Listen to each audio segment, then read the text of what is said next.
warahmatullahi wabarakatuh. Assalamualaikum warahmatullahi wabarakatuh. Alhamdulillahirabbil alamin. Wassalatu wassalamu ala sallallahu alaihi wasallam wa ala alihi wa sahbihi ajmain, amma ba'd. Fadilah yang ad-Doktor Ayub Rohari wa Ayub Hadirun, ikhwan wa akhwat, hayya bina nashkurullah azza wa jalla alladhi qad a'tana ni'aman kathiran hatta nastati an najtami'a fi hadhil makan mubarak. Ladies and gentlemen, welcome. First of all, let's thanks to Allah subhanahu wa ta'ala who has given us guidance, mercy, so we can attend in this place to participate in special event. Praise and solution special given to our Prophet Muhammad sallallahu alaihi wasallam, who had brought us guide to faith, light from the darkness in our life. Bapak dan Ibu, berbahagialah pada kesempatan ini kita kehadiran tamu istimewa yang is the main lecturer, Al-Mukarram Mr. Dr. Ayub Rohari. Beliau adalah lahir di asli origin genuine from Bekasi, dari Bekasi. Lihat sangat muda beliau, kelahiran 1972, that's right.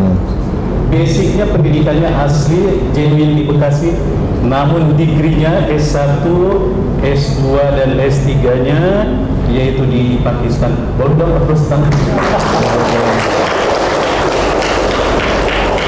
Biar nanti juga memotivasi kita untuk paling tidak nanti we have a children, maybe not us but our children will go to school abroad, right? Dan beliau jurusannya adalah usulin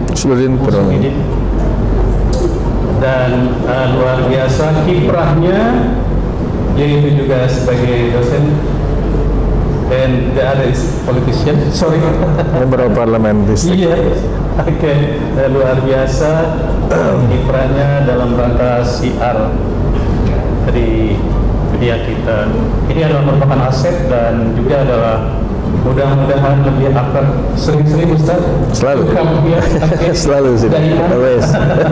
If I invite you, you should come here. Jadi Insyaallah kita punya tambahan keluarga Dr. Ayub tadi yang pada saat ini akan presentasikan, yaitu tentang nilai Ramadan, how to get to the rich to the paradise di dunia wal akhirah. Insyaallah will be delivered by him. Ustaz, singkat cerita, ini adalah stakeholder di SI Teknologi ini, terdiri dari tenaga struktural, Pak Direktur, Pak Wicak, dan juga para kepala sekolah, Pak Wakil, dan guru-guru, dan juga ada tenaga administratif dan tenaga pendukung. Ini lengkap, mudah-mudahan kita mendapatkan bekal yang momen sangat penting dan betul-betul adalah kita manfaatkan, yang kalau tidak salah hampir kurang 2/3 lagi kita saum ini. Insya Allah kita untuk lebih sempurnakan ibadah baik di siang hari maupun di malam hari, atau man soma man koma, saum dan qiyamul lail. Sekarang mungkin is now your time. Masya Allah. Tepuk tangan sekali lagi.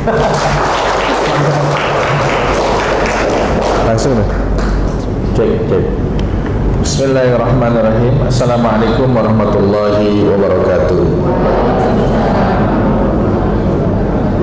Hamdan wa syukran lillah, salatan wa salaman ala rasulillah, nabiyina wa habibina wa syafi'ina Muhammad ibn Abdillah wa ala alihi wa ashabihi wa mawalah ila yaumil qiyamah. Rabbi zidni ilma warzuqni fahma. Allahumma alimna mimma jahilna wanfa'na bima 'allamtana birahmatika ya arhamar rahimin. Amin ya rabbal alamin. Wa ba'du. His Excellency Dr. Hilmi, nice to see you. Nice to see you. I'm very happy to be here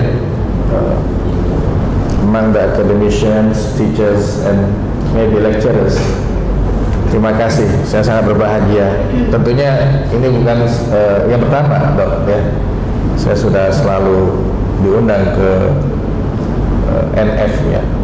Panggilan mereka NF, ya. Nurul Fajri, Pak Solah sebagai kepala sekolah SMA, ya. Dan Pak Wijaksono, salam kenal.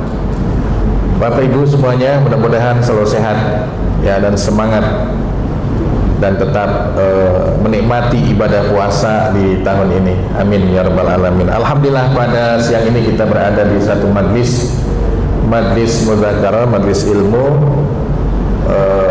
Kita niatkan semata-mata menambah wawasan kita tentang dinul Islam.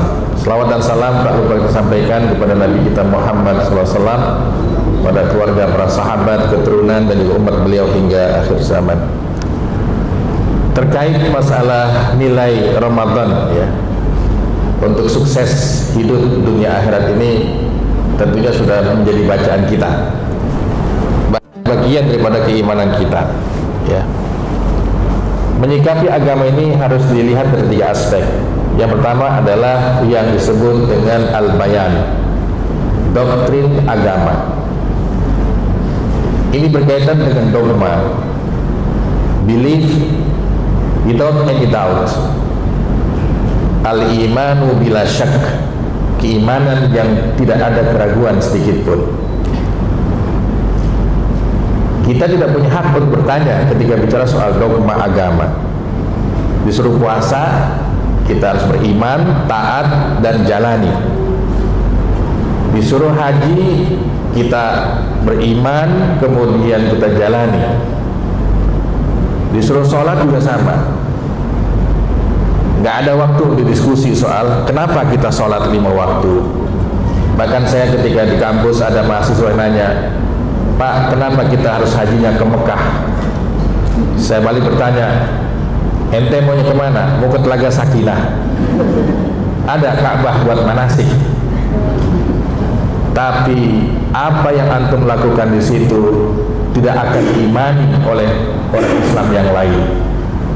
Seawam-awamnya iman seorang muslim pasti meyakini ibadah haji itu ke Mekah, sekalipun ongkosnya naik.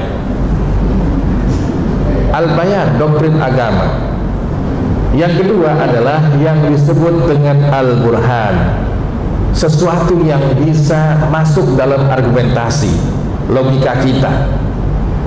Jadi porsinya ada dalam Al-Quran, berkaitan dengan dogma agama, berkaitan dengan masalah sesuatu yang reasonable, masuk akal. Contoh dalam Al-Quran berkaitan dengan penggunaan akal itu selalu fi'lun mudhari'. Kalau yang ngaji ilmu nahwu paham ini.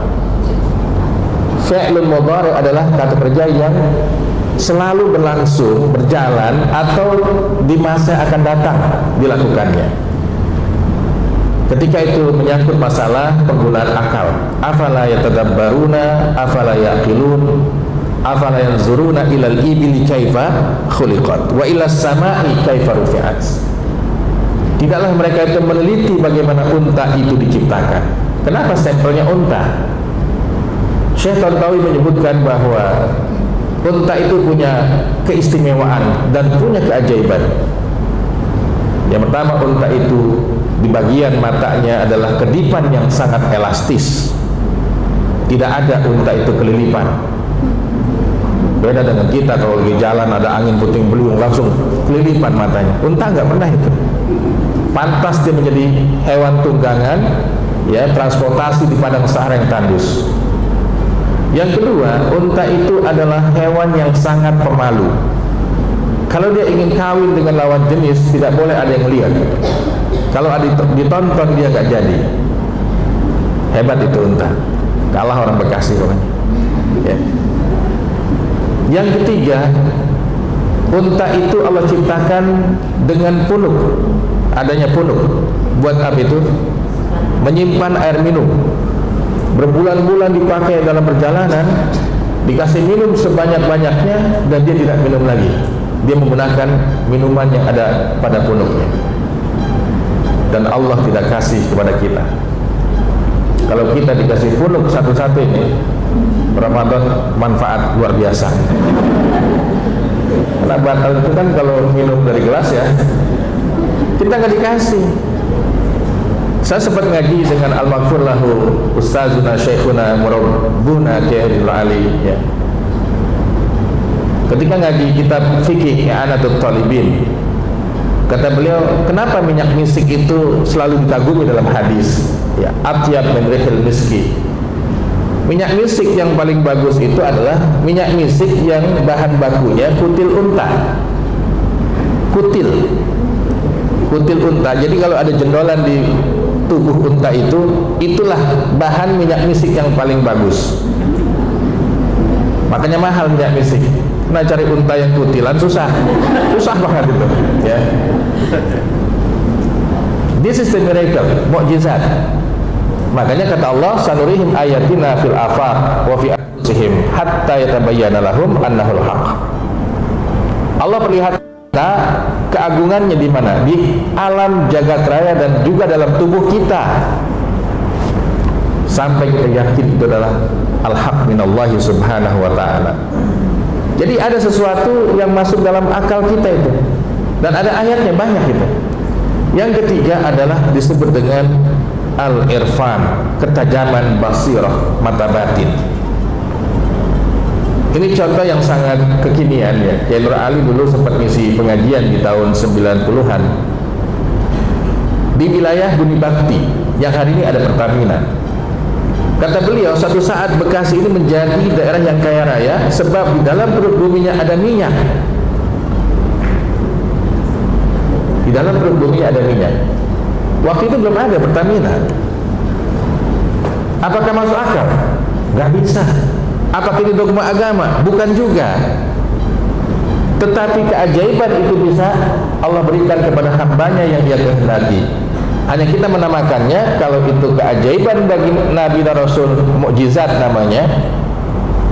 Bagi selain Nabi, orang soleh, itu namanya karomah. Dan yang ketiga, keajaiban para dukun, namanya istidraj. Yang ini nggak boleh. Karamatul aulia mungkin bisa, ya bisa dilanjut gitu. Mudah-mudahan nanti ada dari Nur Fadli ini yang jadi wali gitu. Wali apa ya? Wali kelas. Wali kelas. Ini ada kisah zaman Imam Nasafi. Imam Nasafi ini dia punya buku yang sangat banyak dalam mazhab Hanafi ya. Imam dari Asia Tengah. Beliau ditanya, wahai Imam Nasafi, ada orang bilang begini, Ka'bah yang di Mekah itu tiba-tiba ada di depan dia, gimana kita ngejawabnya? Jadi pindah ya, Ka'bah yang di Mekah pindah ke depan dia, gimana ngejawabnya ini? Saya masih ingat waktu kuliah S2 itu, dosennya Syekhul Azhar namanya Dr. Ahmad Tayyib. Itu kalau kasih nilai susah itu, dapat nilai A udah luar biasa dia itu, Syekh Dr. Ahmad Tayyib. Dia bilang apa?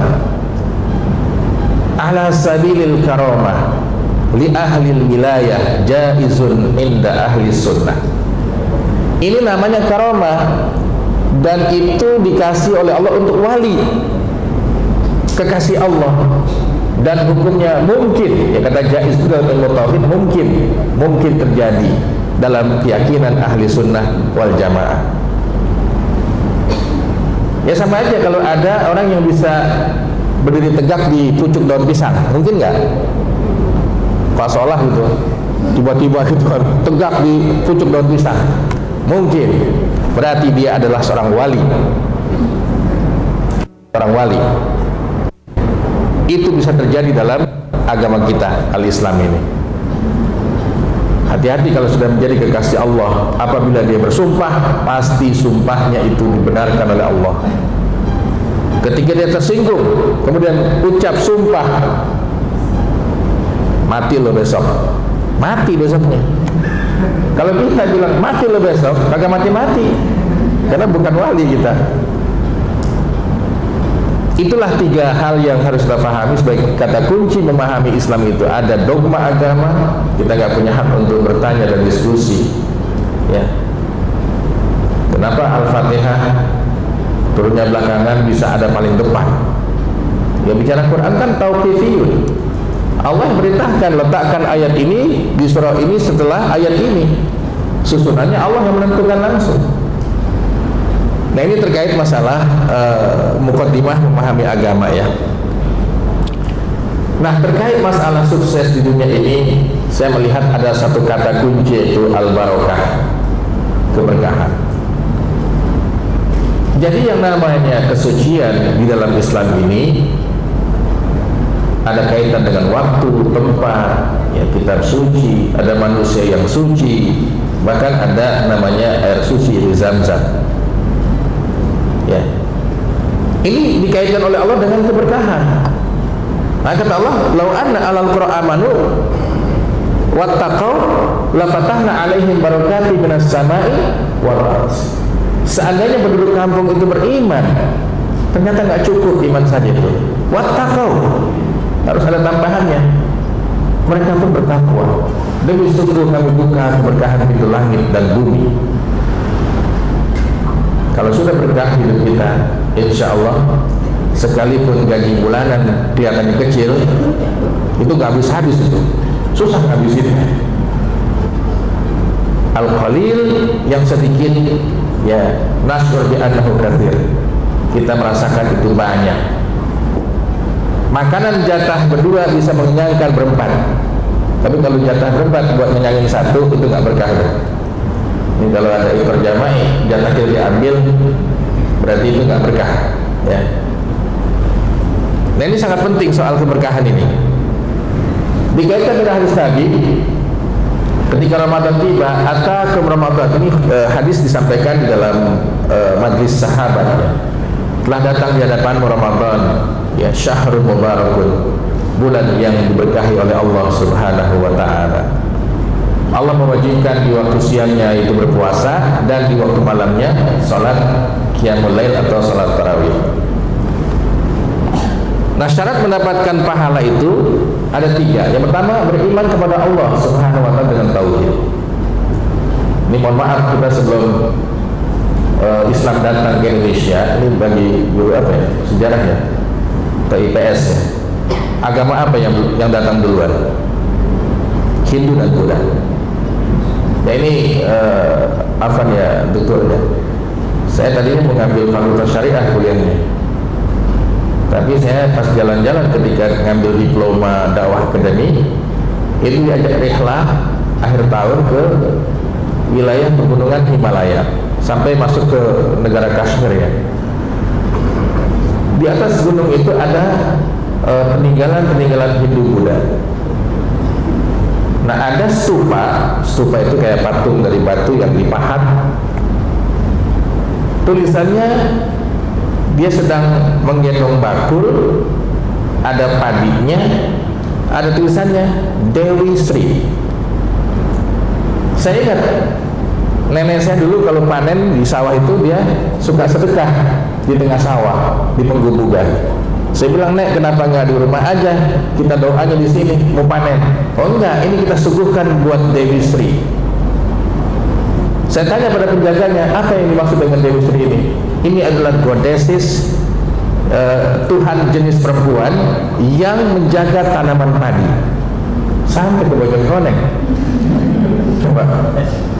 Artinya kita punya hubungan langsung Indonesia dengan India.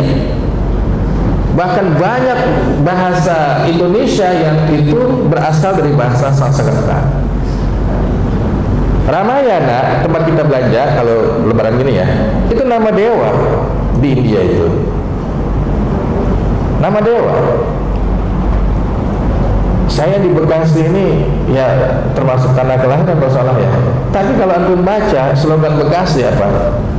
Swatantra Wibawa Mukti. Tahu artinya? kagak kan. Kalau kita sekolah itu ada di bed tulisannya Tuturi Handayani, Bhinneka Tunggal Ika. Itu bahasa sana semua. Bahkan urusan kematian simbolnya itu Hindu. Ada yang meninggal nih di perumahan, dipasang bendera apa? Kuning. Kenapa bukan putih? Kalau putih nanti begini semua, peace, damai itu. Itu Hindu. Hindu. Jadi kalau Islam kita ini butuh takhlis, ya, butuh purification.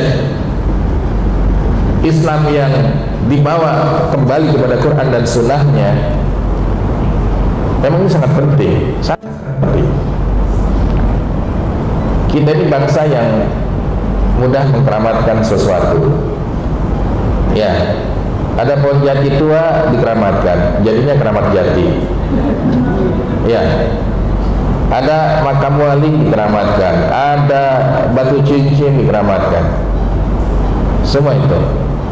Dan lebih ajaib lagi, ada tunggak nuncap di tanah juga dikeramatkan. Jadi keramat apa? Tunggak. Ini sesuatu yang terjadi penyimpangan yang akan merusak tauhid kita. Makanya menyebutkan Allah dengan sekecil apapun, habis semua kebaikan kita, habis semua. Antah bata amalukum wa antum la tashkurun. Yang kedua adalah ikhlas dalam niat. Innamal a'malu binniyat, innamal a'malu binniyat. Ya. Dan luar biasa para ulama hadis itu, contoh kita baca Sahih Bukhari. Kan di bab 1 itu tentang iman. Tapi didahulukan hadis innamal a'malu binniyat pembahasannya. Sahih Muslim juga sama.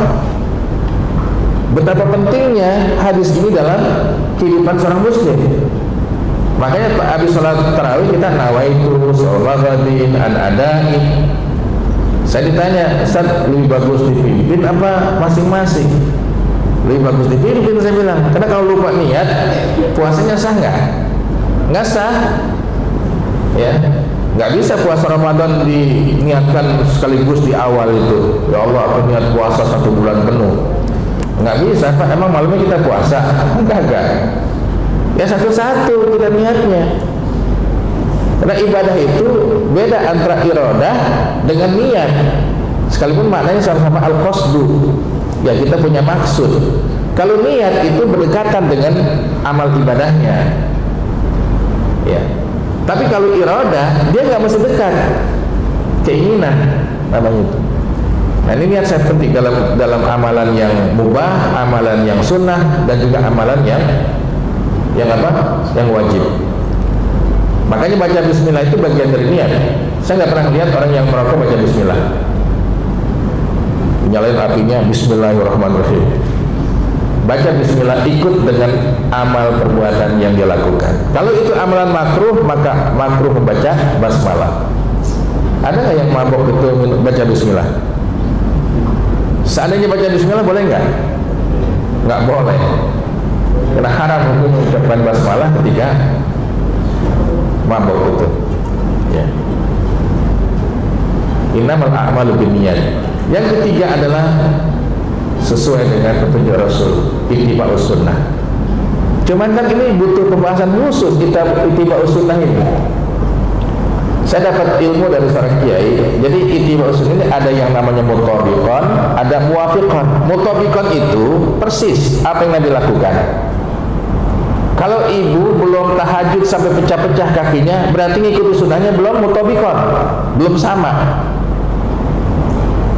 Kalau dia melaksanakan tahajud ngikutin Nabi, ya namanya muwafiqan, ngikutin sunnah tapi tidak persis. Ya. Kan nggak ada salat malam sampai pecah-pecah kakinya, nggak ada kan ya? Ziarah makam itu hadisnya adalah Nabi dibangunkan oleh malaikat untuk mendoakan ahlul baqi di tengah malam. Karena Nabi membangunkan Anas bin Malik, pembantunya Anas, temenin saya, mau kemana malam-malam gini Rasulullah? Ke Baqi. Saya diminta untuk mendoakan ahlul baqi. Itu yang paling mudah. Mau ziarah makam ke Wanajaya jam 12 malam, mau ajak temen gak ada yang mau. besok aja siang-siang. Berarti kalau kita masih melakukannya di waktu siang, ya, itu namanya muwafiqan lis sunnah. Masih ngikutin sunnah, masih. Ya. Ya, ada yang bilang beda kita sama Nabi cuma sedikit katanya. Kalau Nabi sedikit makan, kalau kita sedikit-sedikit makan. Duh. Beda artinya. Nabi sedikit tidurnya, kalau kita sedikit-sedikit, nah baru mau pergi mah udah pulas kan gitu. Jadi al-muwafaqah ini penting. 3 hal inilah yang menghasilkan pahala. Tauhid, kemudian ikhlas dalam niat, yang ketiga disebut dengan yang namanya al-muwafaqah di hadis Nabi SAW. Ini kan jadi polemik soal pemahaman sunnah ya, pemahaman sunnah. Jadi sunnah itu udahlah sifatnya tatawuan, ibadah tambahan yang melengkapi ibadah wajib itu aja. Yang mampu alhamdulillah, yang belum mampu jangan dihina. Jangan dihina, Pak. Kita ini nggak ada yang bisa memahami sunnah Rasul tanpa melalui syarah ulama-ulama hadis. Saya sempat di masjid saya itu, Pak, di Slaga Sakinah. Itu masjid di shop pertamanya ada tiang, agak pernah dipakai. Jumat katanya. Jadi imam di depan, ini kosong, di sini baru mulai shop yang pertamanya. Karena nggak boleh sholat dipecah oleh tiang katanya, shopnya nggak nyambung. Saya bilang nih kalau ke Mekah nih, ke Masjidil Haram nih, bingung kali ya. Tiang banyak banget, ada Zam-Zam, ada Raks Benda. Saya bilang, ini antum jangan baca hadis, dibaca terjemahannya tanpa membaca syarahnya. Akan salah paham. Maka setiap hadis bacalah syarah hadisnya, penjelasan hadisnya. Kayak apa ini, maksudnya apa? Ya. Nah, ini sangat penting, Bapak Ibu sekalian. Kemudian, karena waktu cuma 1 jam kita ya. Nah, ini kesucian yang saya coba untuk klasifikasi. Iman kita selalu berinteraksi dengan kesucian. Yang pertama, kesucian tempat. Jangan sampai kita ini sebagai ya tenaga pendidik, karyawan di Nurul Fajri ini nggak tahu tentang tanah suci umat Islam. Ada 3, kota Mekah, kota Madinah, dan Baitul Maqdis. Ada apa di 3 kota ini? Ada masjid, Masjidil Haram, Masjid Nabawi, dan Masjid Aqsa. Ada hadis sahihnya. Janganlah kamu berkeinginan kuat, janganlah kamu berkeinginan kuat untuk melakukan kunjungan-kunjungan kecuali ke 3 masjid. Masjid Hadza, Masjid An-Nabawi, wal Masjidil Haram di Mekah, wal Masjid Aqsa. Makanya nanti kalau ada kesempatan, ringlah Dewan Guru ya kalau salah ke Al-Jabar aja, nah itu masjid juga sama kan gitu kan. Kalau ke Al-Aqsa nggak bisa ya. Kalau ke Masjidil Haram mungkin nunggu waktu ya, nunggu bonus perhiasan gitu. Oh, 15 tahun ya. Ya. Ada kesucian waktu. Ini umat Islam kebagian semua, makanya Ramadan itu kita dikasih oleh Allah. Ini given from the Almighty Allah Subhanahu wa taala. Dan semua umat Islam kebagian. Dan subhanallah, saya ngalamin di Islamabad itu, negara 4 musim. Kalau musim panas ya, dokter ini ya, panjang itu siangnya, malamnya pendek. Jadi paling enak itu puasa di musim dingin. Malamnya panjang, siangnya pendek. Enak banget itu. Enak banget itu. Tapi kita di Indonesia di Katulistiwa letaknya. Berapa menit Bu bedanya itu? Ini hari ini kayaknya maju terus nih buka puasanya ya. Maju gitu kan. Saya pernah ketemu dengan diplomat Indonesia. Ya bilang, Mas Ayu, saya pernah ditempatkan di wilayah Skandinavia. Itu ada dalam setahun ya 1 hari yang nggak kebagian malam kita, nggak kebagian malam gitu. Siang aja itu. Ini gimana kalau pas jatuh puasa, kapan imsaknya, kapan bukanya gitu. Ya, ini butuh kajian lagi Pak fikihnya. Paling nanya tetangga ya, negara tetangga gitu. Kita paling enak ini puasanya itu pembagian waktunya seimbang. Inilah waktu yang disucikan Allah. Ditambah mungkin di At-Taubah itu ada 4 bulan lagi ya, Zulqa'dah, Zulhijjah, Muharram, yang satunya Rajab. Ramadan khusus. Kemudian kesucian kitab. Ya, saya di perbandingan agama itu sampai S3 juga masih di perbandingan agama. Saya baca kitab Taurat itu kan kitab Samawi, Injil juga Samawi, kitab Zabur pun Samawi. Yang asli di zaman umat dulu itu ketika dibaca itu nggak dianggap ibadah oleh Allah Subhanahu Wa Taala. Jadi kalau kita pengen dapat pahala, umat Nabi Daud itu mengamalkan isi kitab Zaburnya, mengamalkan kitab Tauratnya Nabi Musa. Kitab suci Nabi Muhammad, kitab suci kita itu dibaca saja sudah dikasih pahala, udah ibadah. Dalam kitab Riyadhus Shalihin itu ada bab khusus tentang fadail Al-Quran. Setiap satu hurufnya berapa? 10. Coba 10. Berarti kalau alif lam mim sudah berapa? 30. Zalika udah 30. Gimana kalau satu halaman, satu juz kita baca? Ketemulah dengan waktu yang disucikan, yaitu Ramadan ini. Pasti beda pahalanya itu. Kemudian kesucian yang namanya manusia, ada Rasul, ya, para kekasih Allah. Ini manusia suci. Ada hadis qudsi yang mengatakan, man adzali waliyan faqad azantuhu bil harbi. Siapa yang menyakiti kekasihku, aku izinkan dia untuk diperangi. Saya yakin Habib Rizik ini orang istiqomah sejauh ini. Istiqomah dia, la yakhafu laumata laim. Dia enggak takut dengan celaan manusia, yang dia hanya takut pada Allah Subhanahu Wa Taala. Dizalimi, diintimidasi sampai ya jamaahnya ada yang meninggal di KM berapa? 52. Siapa pelakunya?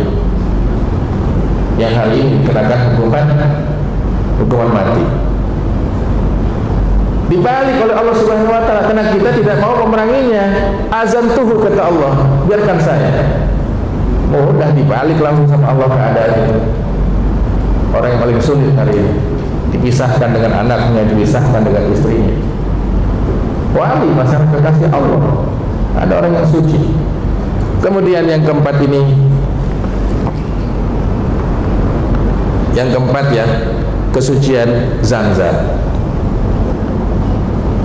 Kalau dikasih Zam-Zam itu beda nggak minum sama Fit, sama Aqua, beda?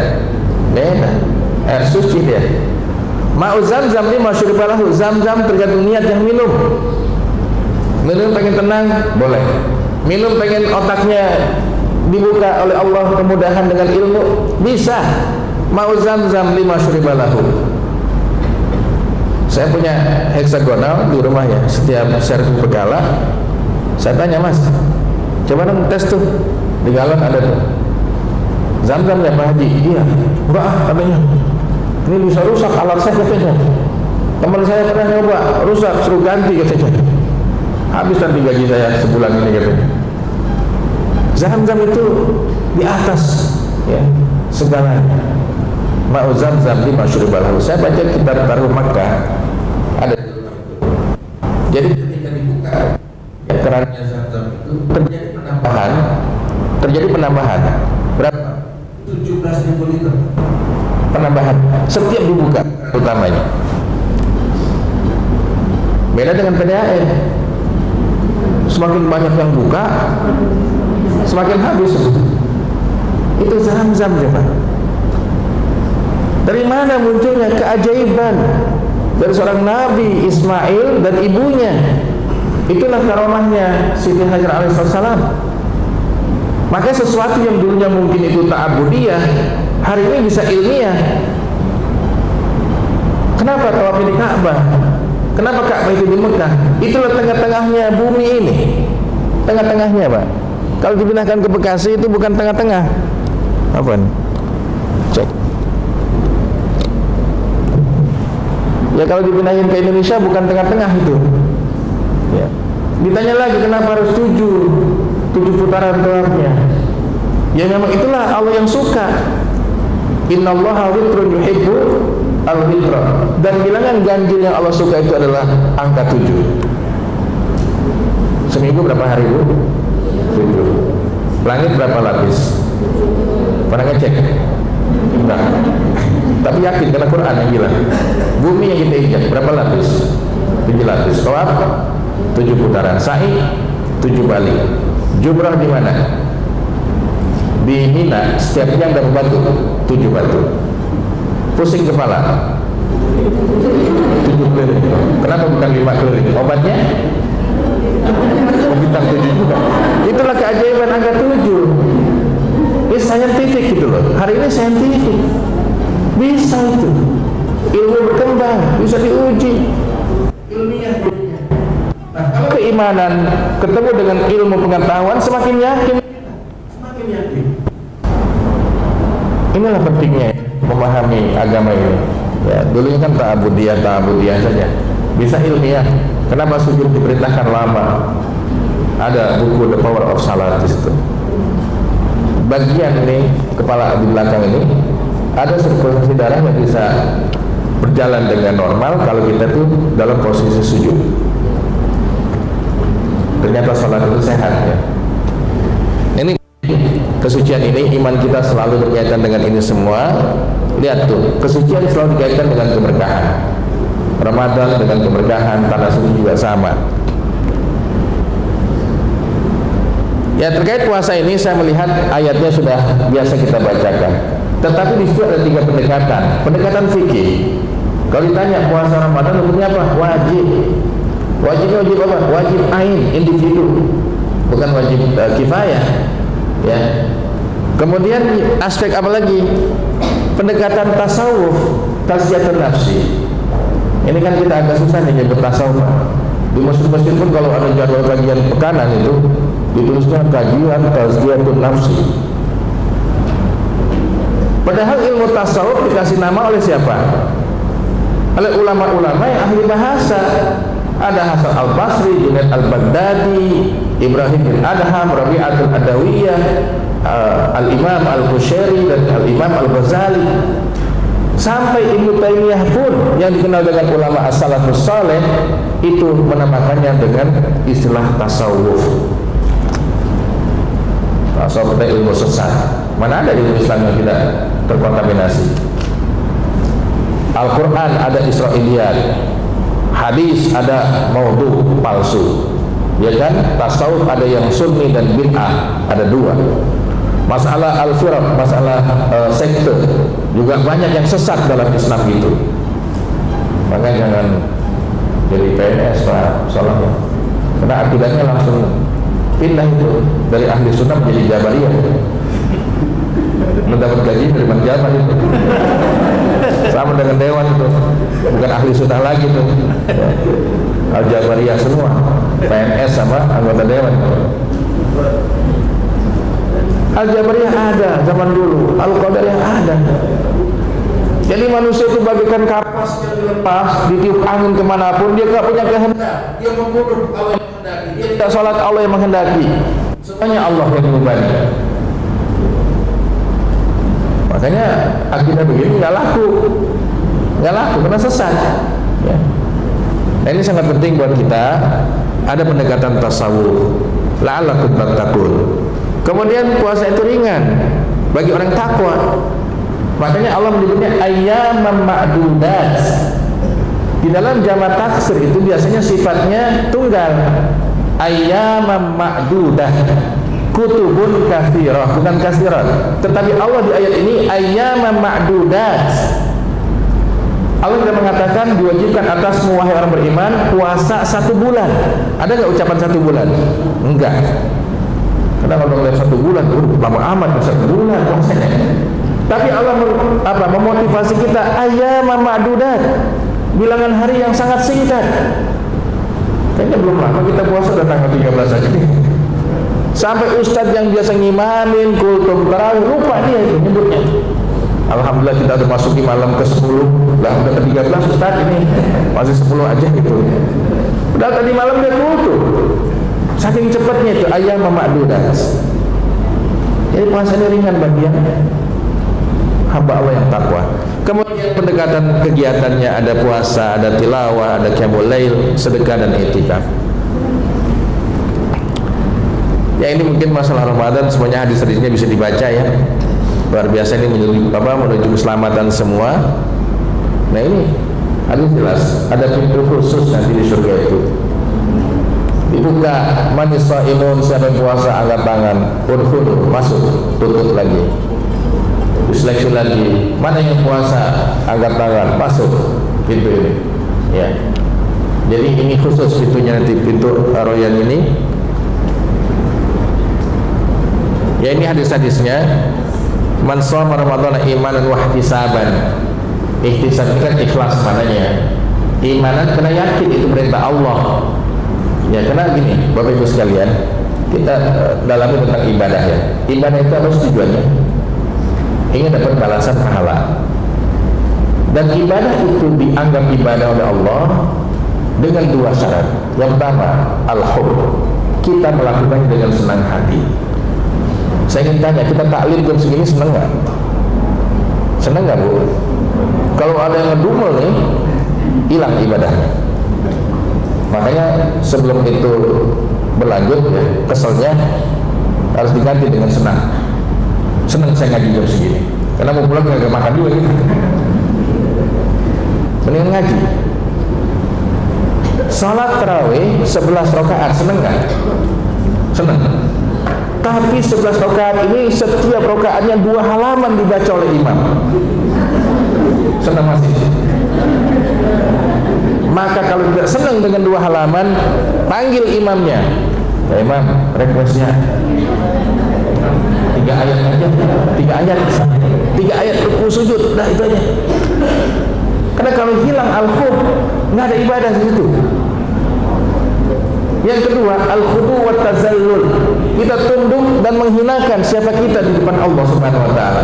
Makanya paling hina ketika sedang sujud kita. Ibu, berapa organ tubuh yang menyentuh tanah? Ya, kita mungkin lantai lah ya. Hah? Tunjukkan ya. 2 telapak kaki, lutut 2, tangan 2, sama tidak. Kalau mandi sabun badan sama sabun muka beda apa sama? Beda tuh Pak, muka disayang banget. Ikhlas kita sujud menyentuh tanah. Itulah penghambaan yang paling ya ultimate, yang paling tinggi sudah di dalam ibadah kita itu. Ya. Kita menghambakan Allah. Kalau kita sholat tadi masih sombong, berarti tidak ada falsafah Allahu Akbar itu, nggak ada. Ya. Bahkan kalau ngaji tasawuf nih agak berat nih tasawuf ya. Ibu udah gajian sama belum gajian itu sama perasaannya, bisa? Bisa nggak? Punya duit sama nggak punya duit sama itu. Kan susah itu. Naik mobil yang kelas biasa sama kelas mewah biasa. Kalau sudah membanggakan jenis mobil, berarti kita belum zuhud terhadap dunia, belum zuhud. Ini agak susah nih. Ya. Udah dikasih THR mah belum sama, bisa nggak? Beda ya perasaannya. Izzat di dunia yuhibbakan nas, izzat bima indallah yuhibbakallah, wa izzat bima indanas yuhibbakan nas. Ya, ini mungkin definisi puasa juga kita tinggalkan, sering dibahas di dalam kajian-kajian tarhib ya.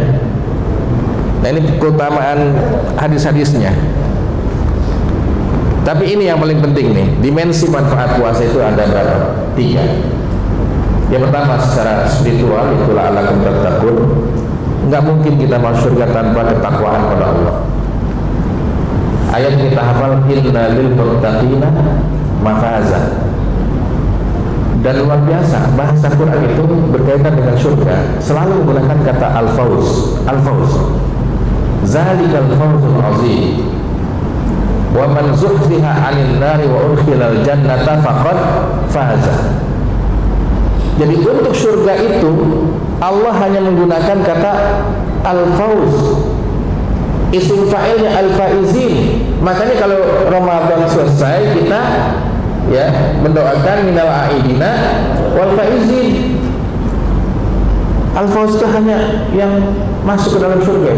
Zalikal fawzul azim. Innal muttaqina faza. Yang kedua, dimensi sosial.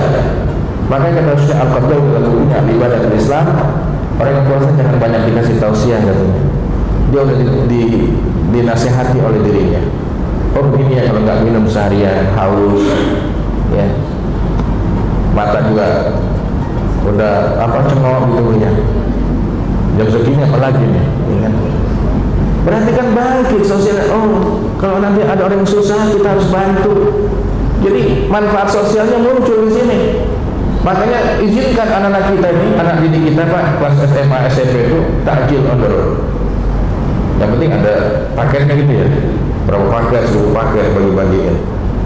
Di depan sana, di stop angkot. Nggak usah ditanya penumpangnya, puasa kagak? Kagak, jangan. Udah puasa mau ngapain? Kasih aja semuanya. Ya, lana manawaina bagi kita apa yang kita niatkan. Walahum ma'akhadhu bagi mereka apa yang telah mereka dapat. Ya nggak akan salah alamat kalau pahala ya. Yang penting kan syiarnya hidup. Ini banyak nih takjil on the road ini. Ternyata bukan cuma takjil on the road ya. Ada sahur on the road, ada. Ya. Ini sangat penting. Dimensi kesehatan. Saya pernah ngisi tarhim dengan ahli kesehatan. Jadi pola makan yang sehat itu kalau 8 jam jeda waktunya. Ya sarapan pagi jam 6, ngitung 8 jam ke depan baru makan lagi. Saya yakin orang Indonesia nggak pernah tercapai itu, Pak. 8 jam itu nggak pernah tercapai. Ya, berarti kalau jam 6 sarapan pagi, jam 10 udah makan lagi, biasanya cemilannya. Iya, itu kalau pas lebaran banyak kue yang dibawa tuh ke sini nih. Ya, tak salah ya, dibawa ke kantor ya. Oh, udah nggak ada hitungan waktu sudah. Jadi harus 8 jam memang kalau kita pengen sehat itu. Dan itu hanya bisa terbentuk di bulan suci Ramadan ini. Sumu tasihu, puasalah kamu maka kamu akan sehat. Ini manfaat duniawinya. Kemudian takwa ini hanya Imam Ali yang beda mendefinisikannya. Takwa itu adalah kita takut dari Allah yang Maha Mulia. Kita mengamalkan semua isi kandungan Al-Quran, al-amal bil-tanzil. Yang ketiga adalah al-qana'atu bil qalil. Kita ikhlas, kita legowo dengan yang sedikit. Mohon maaf kalau gajinya masih sedikit di sini ya, masih kecil, terima aja. Itu berarti gurunya takwa itu. Iya, takwa itu. Wal qana'atu bil qalil. Kalau banyak jangan ditanya. Pak Yamin dikasih 20 juta seneng nggak? Ikhlas nggak? Jangan ditanya kalau yang 20 juta apa ya. Jangan tuh. Ini yang sedikit. Wal qana'atu bil qalil. Yang keempat, wal isti'dadu liyadur rahim. Dia siap-siap dengan bekal amal saleh menuju rihlah yang abadi yaitu kematian. Maka jenis ibadah ini semuanya ketakwa semua. Baik itu ibadah yang khusus ya ayyuhalladzina amanu atau ibadah yang umum ya ayyuhan nas. La'allakum tattaqun, dua-duanya itu. Ya, nah ini lihat uiddat lil muttaqin. Ini ayat nih ya. Wasari'u ila magfiratin min rabbikum wa jannatin arduhas samawati wal ardh. Dan surga yang luasnya bagaikan langit dan bumi. Jadi luasnya surga itu luas bumi plus langit. Ini ada dosen ahli tafsir ya, ditanya sama mahasiswa, teman kuliah saya ini.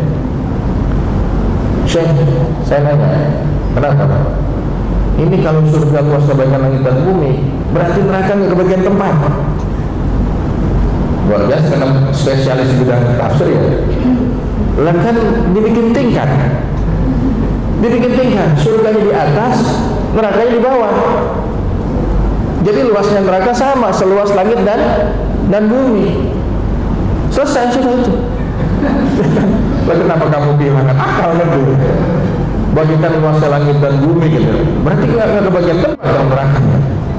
Jadi bikin tingkat sama Allah gitu. Lantai 1 sama lantai 2 gitu. Seperti itu. Nah ini lihat tuh luasnya. Innal muttaqina mafaza. Ya. Kemudian takwa sebagai sarana untuk muhasabah, ini penting ini. Ini ayatnya yang berapa kali dipanggil tuh dengan takwa. Wa taqullah summa qaddamat lighadin. Ya wattaqullah ya. Kemudian ada hadisnya al-kayyisu man dana nafsahu wa amila lima ba'dal maut. Ya. Orang cerdas itu adalah yang bisa mengendalikan dirinya dan dia beramal untuk setelah kematian. Ini hadis kalau saya lihat di sini termasuk yang hasan, ya tidak dhaif di sini. Riwayat Imam At-Tirmidzi ini hasan. Jadi kalau hasan masih boleh dijadikan dalil. Dhaif pun ini masih menjadi ikhtilaf. Ya, dhaif biasa masih bisa dipakai tapi jangan dalam masalah akidah atau ketetapan ibadah. Dia boleh dipakai dalam fadilah beramal soleh. Nah, urgensi takwa dia landasan agama Bahkan ini merupakan pesan Allah lil awwalina wal akhirin, manusia zaman dulu dan hari ini. Pesannya adalah takwa sampai hari kiamat. Ittaqullah. Kemudian yang ketiga, mengantarkan manusia pada keyakinan. Orang takwa itu yakin, dia nggak gelisah hidupnya, yakin besok pasti saya punya, hari ini saya nggak punya. Apa yang Allah miliki di langit masih lebih banyak daripada apa yang ada di rumah saya. Itu keyakinan kita, Pak. Ya. Kemudian afwan.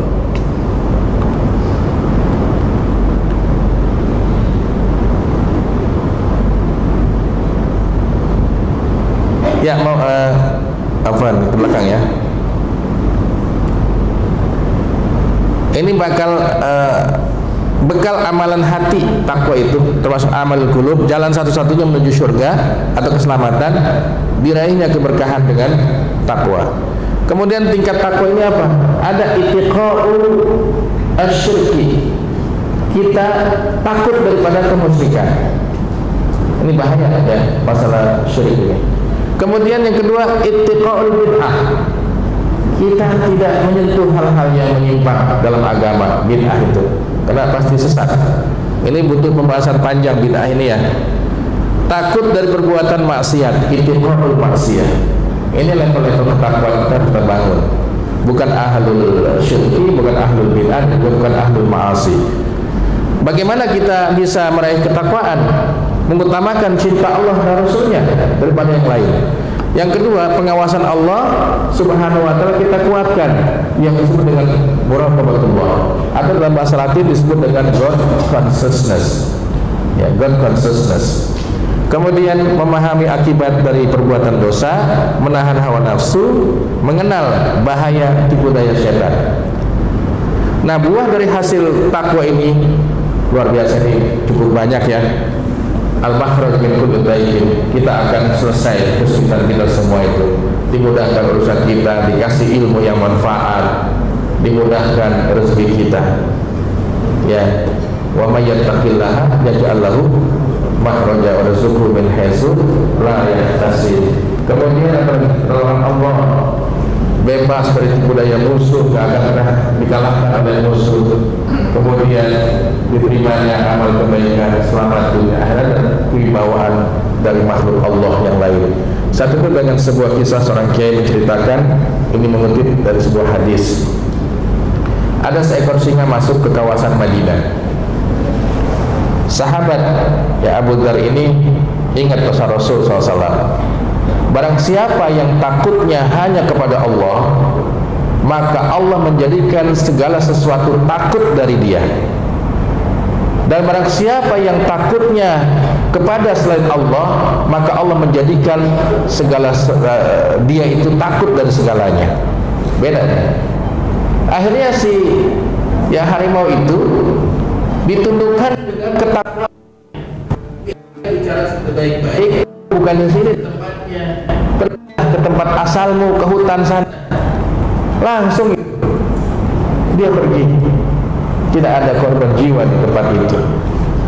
Itu sebuah hadis yang digambarkan Nabi SAW.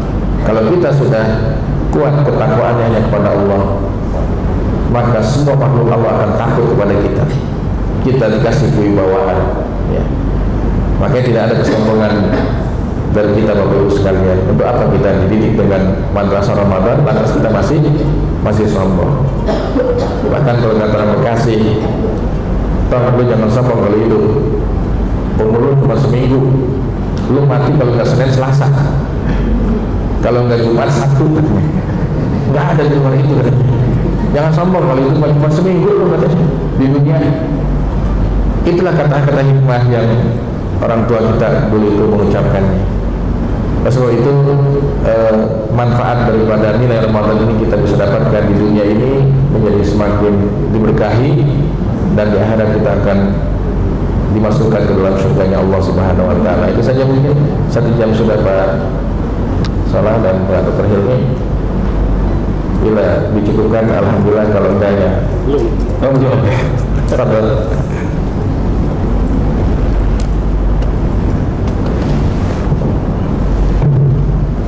belum sempurna kalau tidak ada two-way communication. Oh, good. Any question? Bapak-bapak dan ibu-ibu, kesempatan yang sangat berharga ketika mungkin ada yang mau ditanyakan. Kami persilakan. Oke, kesempatan banget. Beliau orang sibuk, tidak selamanya kita bisa panggil. Oleh karena itu, siapa yang mau bertanya? Ikhwan, apa kayaknya ini masakannya takut ini, jadi mau cepet-cepet masak aja. Iya, belum siap untuk takjil. When do you have any question, please? No? Why? Enough. Ya, salah. Oke, mungkin kita simpulkan ya, Ustaz ya? Ya, boleh.